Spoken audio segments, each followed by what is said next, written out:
हमसे अबू बकर बिन अबी शैबा ने हदीस बयान की।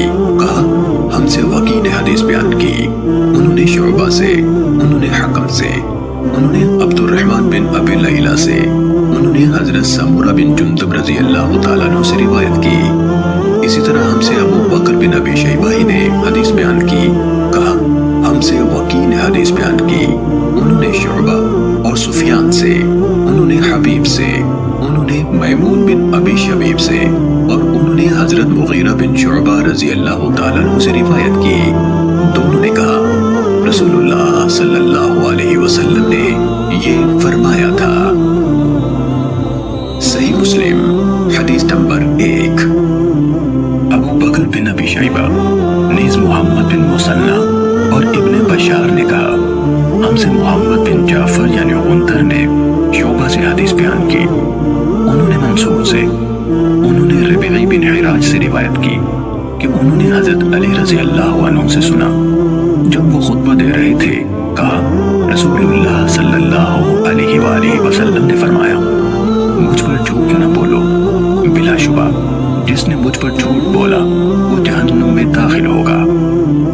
सही मुस्लिम हदीस नंबर 2। हजरत अनस बिन मालिक रजी अल्लाह अन्हु से रिवायत है।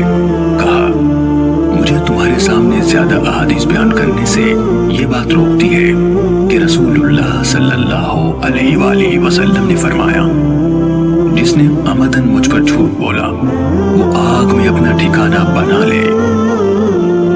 सही मुस्लिम हदीस नंबर 3। हजरत अबू हुरैरा रज़ी अल्लाहु अन्हु से रिवायत है।